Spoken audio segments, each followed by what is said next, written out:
भद्रा के बारे में कई बार प्रश्न पूछा जाता है कि कोई भी कार्य भद्रा के दौरान क्या आरंभ किया जा सकता है या उसका समापन किया जा सकता है।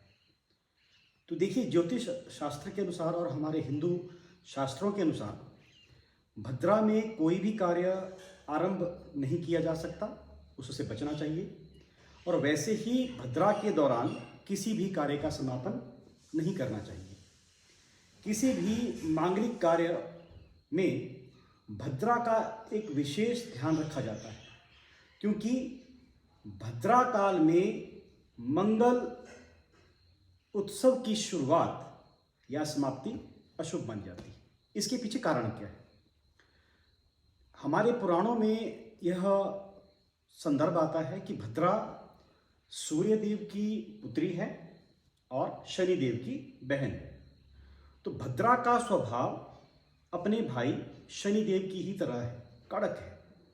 तो ब्रह्मा जी ने भद्रा के स्वभाव को नियंत्रित करने के लिए या भद्रा के प्रभाव को नियंत्रित करने के लिए भद्रा के लिए एक समय अवधि निश्चित कर दी कि आप चलायमान रहेंगी, चर रहेंगी। आपका स्थान स्वर्ग में भी रहेगा, आपका स्थान पाताल लोक में भी रहेगा और आपका स्थान मृत्यु लोक में भी रहेगा, अर्थात पृथ्वी पर भी रहेगा।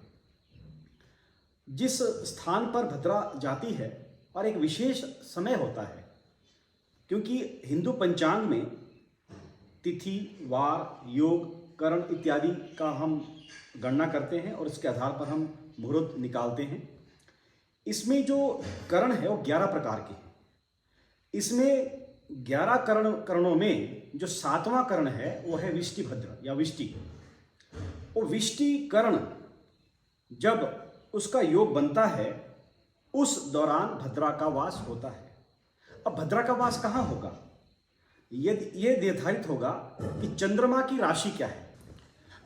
यदि चंद्रमा मेष राशि में होगा या वृषभ राशि में होगा, मिथुन में होगा या वृश्चिक राशि में होगा और यह विष्टिकरण उस समय इसका योग बनता है, तो भद्रा स्वर्ग में मानी जाएगी। इसी प्रकार यदि चंद्रमा की राशि कन्या राशि, तुला राशि, धनु राशि या मकर राशि होगी तो भद्रा पाताल लोक में उसका निवास स्थान माना जाएगा। पृथ्वी पर अर्थात मृत्यु लोक में भद्रा का स्थान तभी माना जाएगा, सन्मुख भद्रा इसको हम कहेंगे, पृथ्वी के सन्मुख है, जब चंद्रमा की राशि कर्क राशि होगी, सिंह राशि होगी, कुंभ राशि होगी या मीन राशि होगी। अब भद्रा का जो योग बनता है, विष्टिकरण जब योग बनता है विष्टिकरण का, उस समय हम चंद्रमा की राशि को देखेंगे। उदाहरण के लिए अगले कल राखी का त्योहार है, तो अगले कल चंद्रमा की राशि है मकर राशि।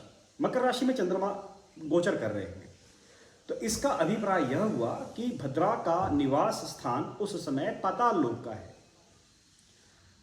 भद्रा को अशुभ हम तभी मानेंगे जब भद्रा पृथ्वी लोक में विचरण कर रही होगी, अर्थात पृथ्वी के सन्मुख होगी। तो वो कब होगी? जब चंद्रमा की राशि या तो कर्क राशि होगी, या तो सिंह राशि होगी, या तो कुंभ राशि होगी, या तो मीन राशि होगी। अब देखिए, जब भद्रा का विचरण पाताल लोक में हो रहा है तो पृथ्वी पर कोई भी मांगलिक कार्य, शुभ कार्य किया जा सकता है, क्योंकि भद्रा का यहां पर कोई प्रभाव नहीं है। यदि भद्रा स्वर्ग लोक की है उसमें उसका भी हम कोई निषेध नहीं मानेंगे। लेकिन यदि भद्रा पृथ्वी लोक की होगी, सन्मुख होगी पृथ्वी के, उस समय हम विशेष रूप से शुभ कार्यों में हम विलंब करेंगे, उसका निषेध मानेंगे या उस शुभ कार्य को ना ही आरंभ करेंगे ना ही उसका समापन करेंगे। यह है भद्रा की जो हम शुभता या अशुभता के बारे में बात करते हैं। अब प्रश्न उठता, एक प्रश्न और उठता है कि क्या सभी कार्य भद्रा में अशुभ माने जाएंगे? ऐसा नहीं, सभी कार्य भद्रा में अशुभ नहीं माने जाते। जैसे युद्ध के लिए जाना, राजनीतिक कोई आपने लड़ाई लड़नी है, कोई कोर्ट कचहरी से संबंधित मामला है, राजनीतिक मामला है, जैसे इलेक्शंस का मामला है या इस प्रकार का, तो वहां पर भद्रा का योग शुभ माना जाता है। विशेष रूप से विवाह के संदर्भ में या फसलों के संदर्भ में या जैसे हम विवाह के संदर्भ में कुछ परचेजिंग करते हैं उस समय के दौरान, इस प्रकार के जो शुभ हम मुहूर्त निकालते हैं उस समय भद्रा का हम परहेज करते हैं कि भद्रा के दौरान हम यह नहीं करेंगे। रक्षाबंधन के समय भी भद्रा का परहेज किया जाता है कि भद्रा के दौरान राखी नहीं बांधनी चाहिए बहन को भाई को। लेकिन भद्रा कौन सी? अगर भद्रा पृथ्वी के सन्मुख है, अर्थात चंद्रमा की राशि कर्क है, सिंह है, कुंभ है या मीन है। यदि भद्रा पाताल लोक की है या स्वर्ग लोक की है, उसमें राखी बांधने से कोई परहेज नहीं है। और ऐसा क्यों है? ऐसी मान्यता है कि रामायण हम सबने पढ़ी है, देखी है।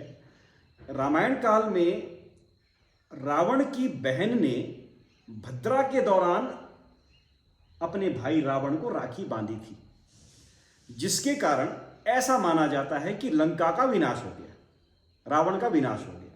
तो उस एग्जाम्पल को देख करके यह मान्यता है कि भद्रा के दौरान राखी नहीं बांधनी चाहिए। मेरा YouTube चैनल है गपशप, जैसे कि आप जानते हैं, आप उसको ज़रूर लाइक कीजिए। उसमें हम ऐसी ही गपशप करते हैं विभिन्न मुद्दों के ऊपर। तो आप सभी मेरे चैनल को सब्सक्राइब कर दें और वीडियोस को ज़रूर लाइक करें, क्योंकि इससे मुझे मोटिवेशन मिलता है।